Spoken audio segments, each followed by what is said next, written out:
Hey, welcome back everybody. Jeff Frick here with theCUBE. We are on the ground in Las Vegas at the Cosmopolitan Hotel and Resort at the GE Predix Transform 2016, the very first ever Predix Developer Conference, and lo and behold, but who do we see? Somebody we see at all the conferences that we go to, Gene Kim, the co-author of the Phoenix Project. I'm like, Gene is here, we got to get him on. Gene, great Jeff, to see you. always great seeing you again. Absolutely. So you're obviously a big, famous for your DevOps books and DevOps point of view and kind of driving the DevOps world. What are you doing here at Predix? I'm here mostly learning. In fact, I'll be talking later today, but I think anyone who sat through the opening sessions this morning, I probably had a sense of awe and amazement about the mobilization of developers solving the problems of the industrial internet. And I think I was sort of joking with someone before about, we often joke that in the IT operations world, there's a lot of ticketing being passed back and forth in order to do kind of tactical things, but to hear the level of ticketing required to go from pulling the data from the jet engine, to the analytics platform, to mobilizing, scheduling work with the carriers. I mean, it's just a delight to learn about. Well, really this kind of synergy of the IT and the OT coming together. Right. Dr. Tom Bradish talks about it at HP. Yes. These two worlds that have existed now really starting to come together in a new wrong? different way. Yeah, what could go wrong? Hopefully nothing when you got, I don't even know how much a locomotive weighs, a lot, or a jet engine in the air, but it's pretty interesting times. The other thing that is not really surprising, but interesting, is how software-y this really is. I mean, everyone we've talked to today really comes from a software background. They're from the Valley. They've worked in all kinds of VMware and EMC and Sybase and SAP.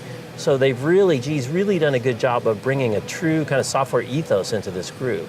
Yeah, and in fact, part of me is, when I say I'm learning a lot, I mean, it is really fascinating listening to the problems that need to be overcome when you're talking about,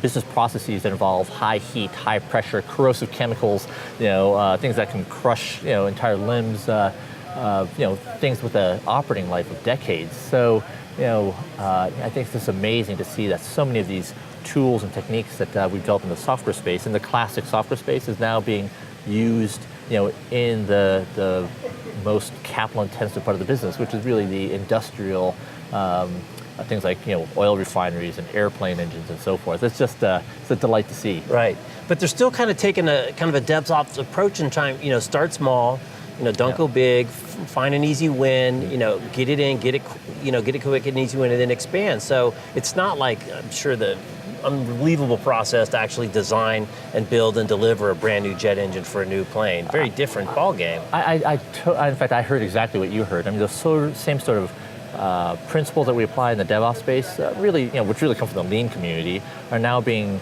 applied across the entire value chain that spans manufacturing, operations, maintenance, right? That can involve scores of organizations. But it's the same thing, right? We don't want to open up tickets to trigger manual work. We want all that visible. We want to be able to detect problems quickly so that we can prevent problems from happening. And if something does go wrong, we want to detect and correct for it quickly. I mean, those are all, I think, would make a lot of sense to someone, whether we're dev or ops. But to see that applied in this even bigger domain is quite exhilarating, I think. Right.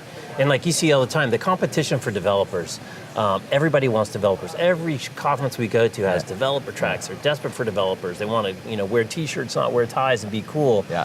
But they got 1,700 people here, Gina, their very first event. Pretty amazing. Yeah, in fact, I think that confirms, I think an intuition that many of us had, which is that, that the value being created using kind of DevOps principles and practices, it's not going to be created in the unicorns, the Google, Amazon, Facebook, and so forth. It's really going to be created in organizations really represented here, right? It's the largest brands in every industry vertical, that are consuming the majority of where the economic activity is actually occurring.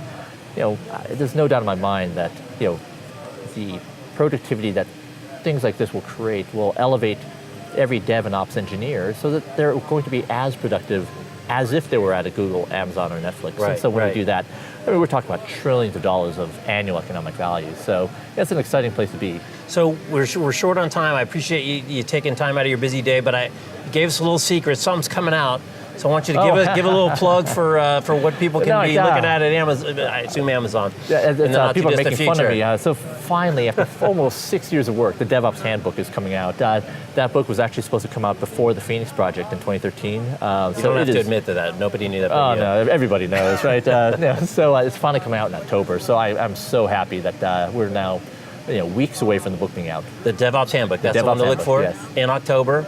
In a bookstore near you. Right. All right. Well, Gene, thanks a lot for stopping by. Glad we could kind of grab you out of the aisle there. Jeff, thank you so much as always. Absolutely. Gene Kim, I'm Jeff Frick. You are watching theCUBE from the Cosmopolitan in Las Vegas at Predix Transform 2016.